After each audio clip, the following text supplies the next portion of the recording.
When a New Zealand couple's empty farm is found with bloodstains on the carpet, it is not long before police confirm that they were murdered, with their bodies being later found. What should have been a standard investigation turns into a wrongful conviction with a dash of police corruption. Join us in today's episode on Harvey and Jeannette Crewe. Okay, let's go. PSA, dear mung beans. This week I take you back to New Zealand, and I'm going to try very hard to pronounce the names correctly of the places. It's a bit hard with a Kiwi next to me. I don't identify as that. But I'm going to try my best.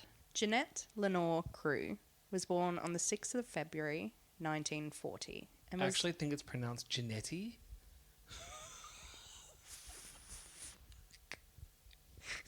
And Crewe. And Crewe. Sorry, let's start Lenore. Lenore. Start again from the beginning. No, you're fine. Jeannette Lenore Crewe was born on the 6th of February 1940 and was the eldest daughter of two. She grew up... What? I'm thinking back to the episode where they had two kids. Two of them. So then There was two. Two. I'm not going to get this straight away. She grew up on a farm in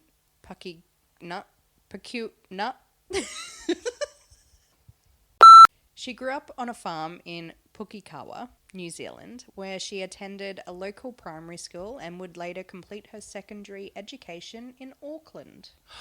Auckland? Yeah. Escandalo. I've been to Auckland once. I didn't like it. Same. I've been, right? Question mark? Yeah. Later in life, she would become a teacher, where she would teach at a number of schools in the North Island and then go on to travel overseas before returning to New Zealand to teach in Maramarua and then in Wanganui. After the death of her uncle, Jeannette and her sister would gain equal shares of his 340-acre farm in Pukekawa, which would be run by managers until the sisters reached the age of 25. I want to inherit a farm. Did you see my face when you said that? Yeah, I did. I want just 1 acre. Just one, maybe two. Well, if I get 1 acre and you get 1 acre, Yeah, then we have beside two. each other, then Yeah, would be nice. tunnel. That's what we can do. Tunnel buddies. Not that kind of tunnel buddy. Well, did you know? David Harvey Crewe, who went by the name of Harvey, had a similar background to Jeannette. He was born on the 20th of October 1941 and was raised in a farming district in the lower North Island. He would attend a school in Wellington, and once he finished school, he was employed on various farms in the Woodville and Wanganui districts. Do you know what schools he attended? No, I didn't look at that. Good chat, Ashley.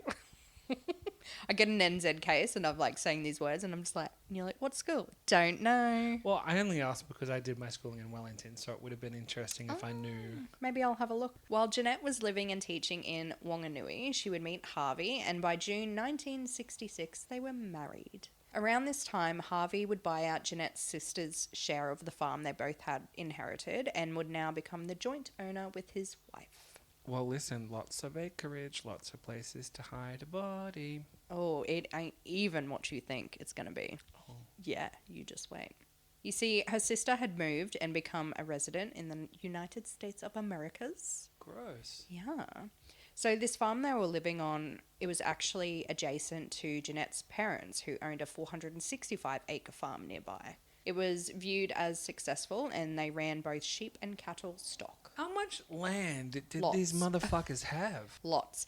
In the little section, you can find maps of it online. There's a couple of farms that are close by. But yeah, they all And they would have been white, right? Colonizers? Yeah, except I'll show you a picture of Jeannette. She looks half, I feel anyway. She's gorgeous, stunning woman. Now, before we dive deeper into this case, I found out some information that I just wanted to add to here, along with a bit of a timeline leading up to the events, because I thought some of it was a little weird and the rest just gives a bit of context.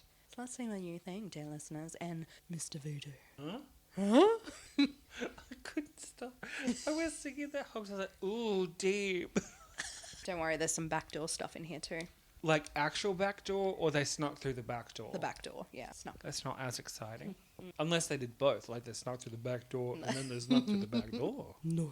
Oh. On the 29th of July 1967, the Crewe farmhouse was burgled whilst they were having dinner at Jeanette's parents' house, and jewellery along with some personal items belonging to Jeanette were stolen. The personal items were a brush and comb set that was given to her as a Christmas present in 1962 by a man named Arthur Allen Thomas. He was only 2 years older than Jeanette, just for reference, because at first I was like, who's this old man giving her stuff? Like, that's just weird, but it wasn't. He lived about 8 miles from the Crewe farm, where his father had a farm, and he would later go on to take over that farm with his wife, Vivian. I'm sorry, did you say that someone stole this set? Yes. That seems like a very specific thing to steal. Yes, that's why I thought I'd add that in there. It's a bit weird, right? By December 1968, Harvey and Jeanette's only child, Rochelle, was born. On the 7th of December, about a week after Rochelle was born, the Crews were absent from the property and a fire broke out in a spare bedroom of their house. There was suspicion of it being caused by a cigarette or electrical fault. However, Harvey and Jeanette thought it may have been a result of arson. It's a bit weird, right? Like all these things happening. Properties would have been pretty rural, right? Yes. So Very. So there's literally only the parents, I think another farm and another farm close by. 6 months later, on the 28th of May 1969, a hay barn located on the property near the Crewe farmhouse caught fire, and they lost everything that was in there. Again, no cause was definitely established, and once again, Harvey and Jeanette thought arson. What are the odds though, right? Like these three things happening and then what comes later, it's a bit like, Well, I mean, I don't know what comes later, yeah, so I am not sure. yeah. But this sounds like a mighty big coincidence. A bit of a coinkydink. Just a bit of a wanky dank. Yeah, it's a bit weird. That's why I was like, I'm going to put that in there. I'm just going to put this little thing in there.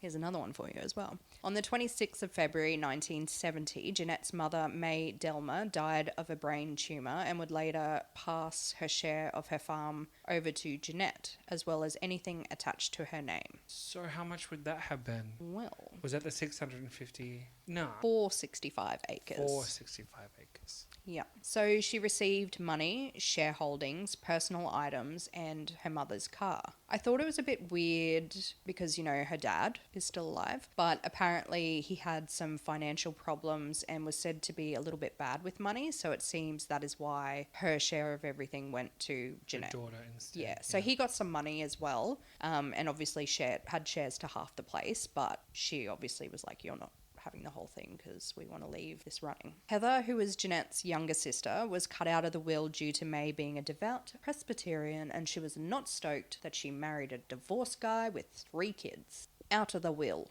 So Mummy Dearest Yeah. cut out her other daughter Yeah. because she married a divorced guy. Yeah. And obviously she followed her own religion that this guy did not. Yeah.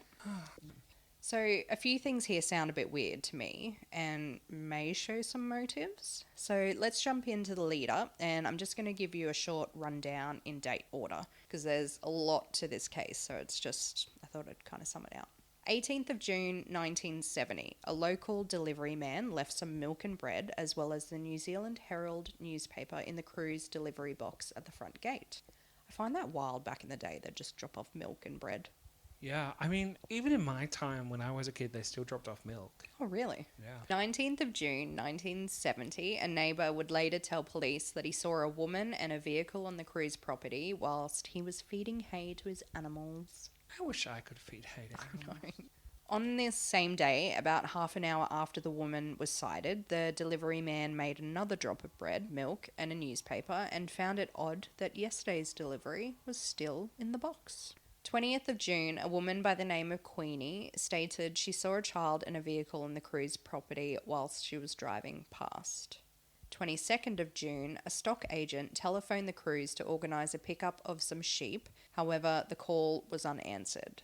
The stock agent would then go on to call Jeanette's father to see if he knew where they were or if they were at home. He said he may go visit them later that day to see. He would go check out the house by knocking on the door, to which there was no answer. He did notice that there was a light on in one of the rooms, but did not hear any movement, so he left. This was around 9 a.m. Around 9:30, the local delivery man stopped by to do a drop, but noticed that the deliveries from Thursday the 18th of June to Saturday the 20th had not been collected, so he didn't leave any more items. He did, however, chuck some of the bread into the paddock so that the rats didn't come a-knocking. Come out to my yard, not my house. Yeah. Well, I think it's more for, like, the animals, maybe. That's the way it sounded for me. 2 birds, 1 stone. Yeah, rats and the cows. Yeah. Yeah. Did you know, fun fact, Yeah. not so fun, I Yeah. found out recently that a lot of herbivores Yeah. eat animals. And it showed me videos. Oh, it was horrible.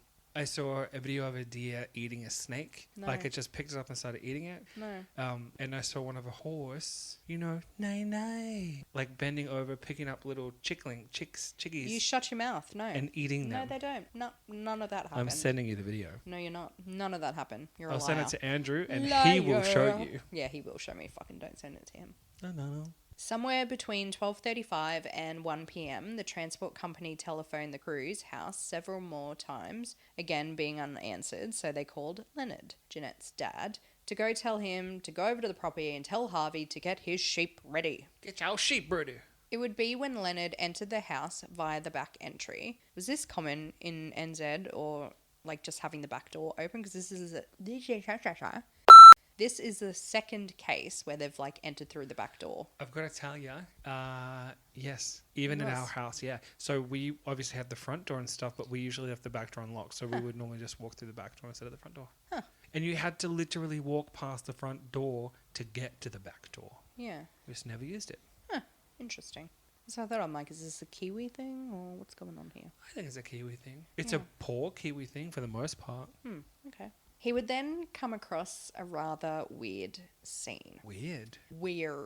The TV is on, food is on the table, and the dryer was going. He enters the living room and sees some patches of dried blood on the carpet, as well as a long mark of blood as if someone had been dragged out to the front steps. No one appeared to be home, however, Leonard did hear some noises, and he would soon find his granddaughter, 18-month-old Rochelle, in her cot. A smell was in the room as her diaper had not been changed for a few days, poo and wee everywhere, and her eyes were red and looked sunken back, and her lips looked cracked from dehydration. She wouldn't have been fed. How long had that dryer been on for? So they think, and I wondered this as well, because 70s, so it wouldn't have had the... Automatic off thing, you just leave it Yeah. and check on it? So the way that it sounded like it was almost like 5 days. Like officers were kind of like, how did it not catch on fire, pretty much. But also, how could the parents who just live next door go 5 days without seeing the grandkid? Well, I mean, it's obviously just him, though, right?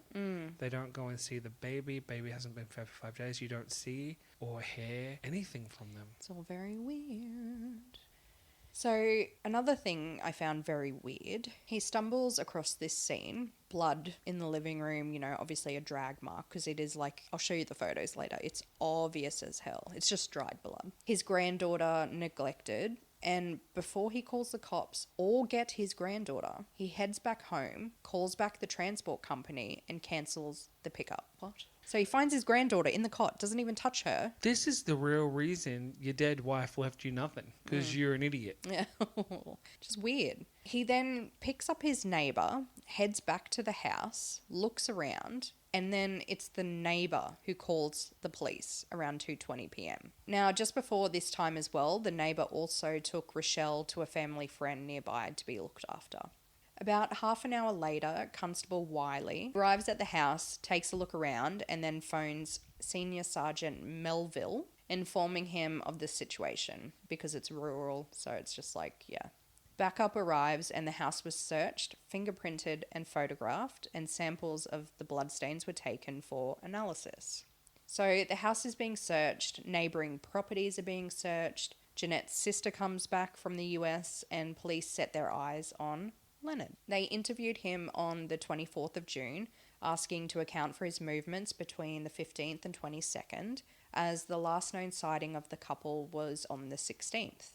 Leonard's property and vehicles were also searched, and he was interviewed again on the 26th. He was actually interviewed a fair few more times because some blood was found in his car, and apparently he wasn't really helping the police search for his daughter. At first I thought it was a bit weird, but it was also a different time. He was a farmer. It was the 70s. I don't know. No, that's still weird. The whole setup of that thing's really weird. Go again, for me, like, you're not seeing them for X amount of days. Yeah. You go there, you see the scene that you saw. The baby is completely soiled Yeah. and like ill for all you know because it's dehydrated and hungry. Yeah. You don't even what you do. None of it makes sense to me. Yeah, and why didn't you just use their phone? Exactly. But also, why is that the first thing in your mind? Yeah. Call the Why? transport company to cancel. Like for me, first priority, grab the baby. Yeah. Second priority, call the police. Yeah. And go back to my house to wait. Yeah. Point blank. Yeah. Let them rock up. Who cares? There was another name that came up in the investigation as well. Remember Arthur Allen Thomas? The guy who gifted Jeanette a brush and mirror that was stolen? Mm-hmm. Yeah, so one of Jeanette's friends was like, hey, there was a guy who was a bit obsessed with her back in the day. Have you spoken to him? His property was searched. Nothing was found. Oh, a bit weird. Besides just constantly interviewing the father, no real progress was made at all until the 16th of August. At around 9:26 a.m., a body that would later be identified as Jeanette was found floating in the Waikato River by two men. It was wrapped in material and tied with copper wire. A post-mortem examination would confirm that Jeanette had been killed by a single .22 shot to the head, and they'd estimated her time of death to be around the 17th of June. And you know, the only people in New Zealand that really have guns other than the police? Farmers. Farmers. And rangers. Rangers? My dad was a ranger. Ah. It's not that exciting. He would go and kill like stag and stuff. But there are nuisance animals and like rabbits. Oh, okay. That's exciting though. He's a ranger. That's what I heard. I didn't know that. Could be wrong, but that's what I heard. Although they kind of suspected Leonard, they also got him to formally identify the body, which we'll later come back to as a should they have, as he was kind of a suspect in their eyes. It's like, why didn't you get a family friend or someone else? Or the sister? Yeah, because they were interviewing him non-stop and kept being like, oh, because when you killed him. And he's like, no, I didn't. No, when you killed him, no, I didn't. There are I mean, look, if it comes out at the end of this that he didn't actually kill her, then that is just a technique the cops like to use. Yeah. Yeah. Oh.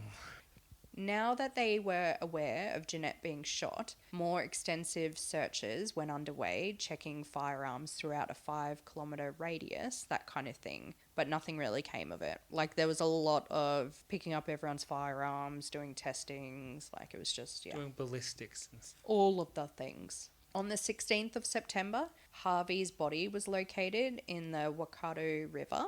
The body was wrapped and tied with galvanised wire. Also in the river under Harvey's body was a vehicle axle, which had been used to weigh his body down by being attached to him by wire. A post-mortem showed that Harvey had also been shot in the head by a single .22. Once again, even though police suspected Leonard, he identified the body. So it's... Okay. Because normally the first place we go is the husband did it. Yeah. Because the history has shown us that. Yeah, that it's the husband.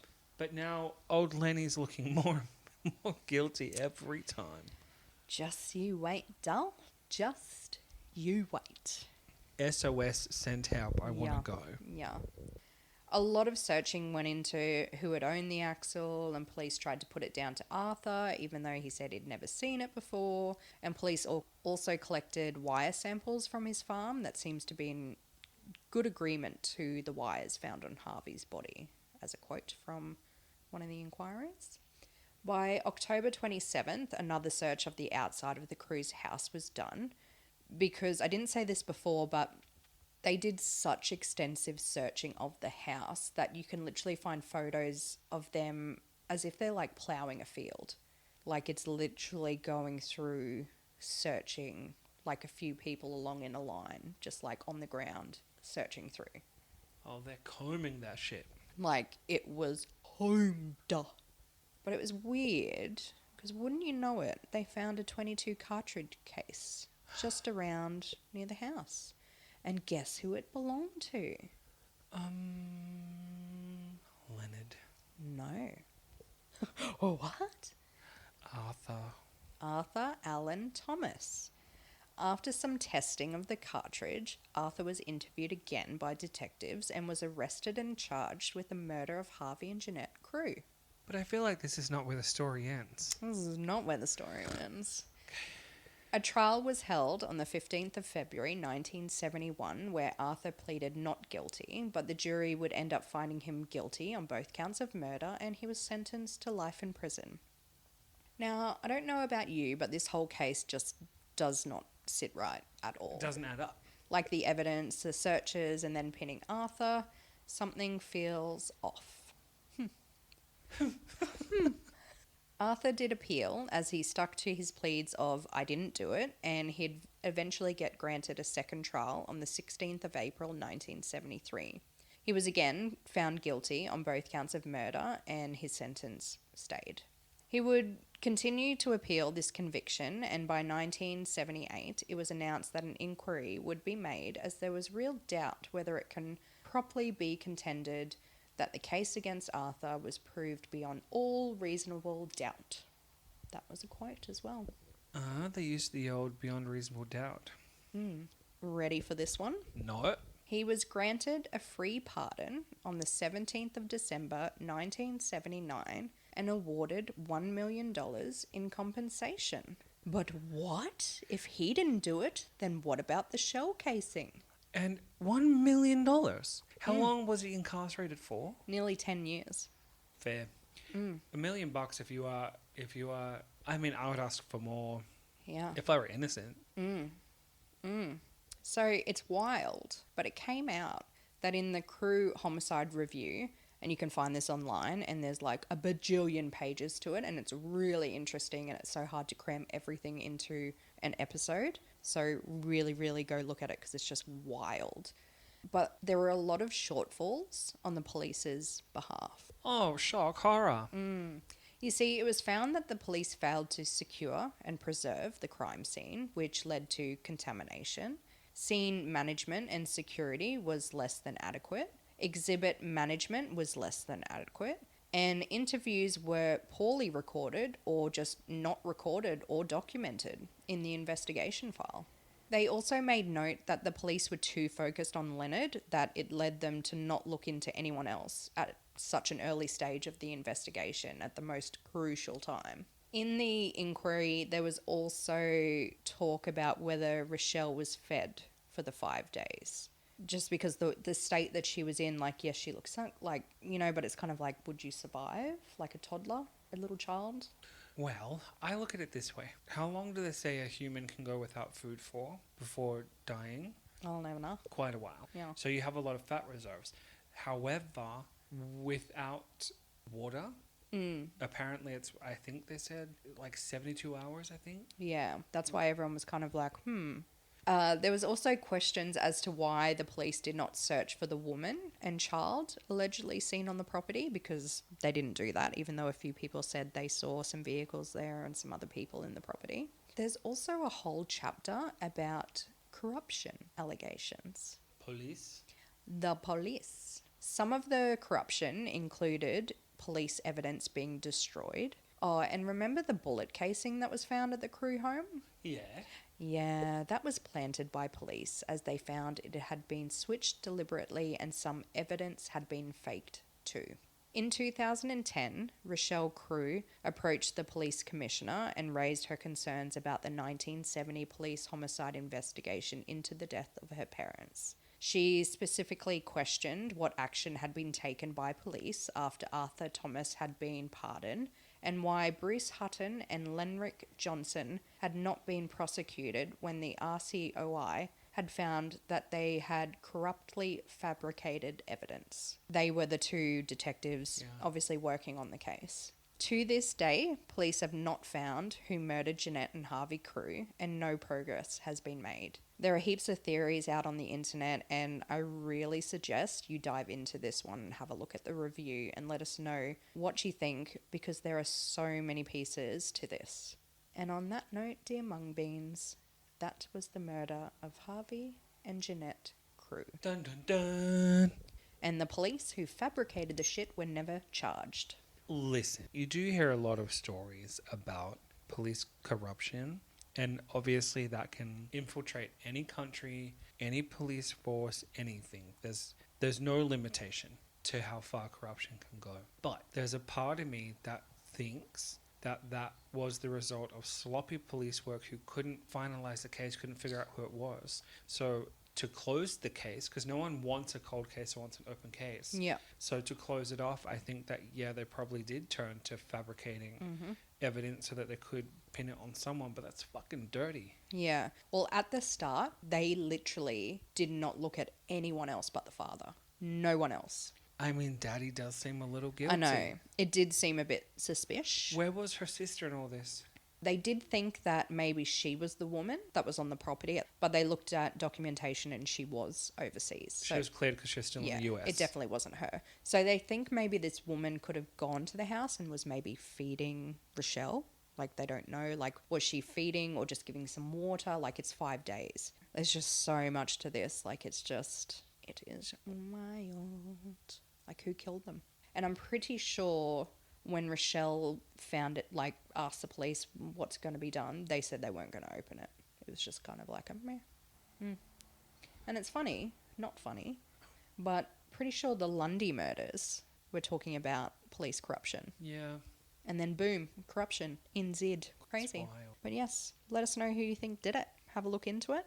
I think theories would be really interesting, so drop us a line.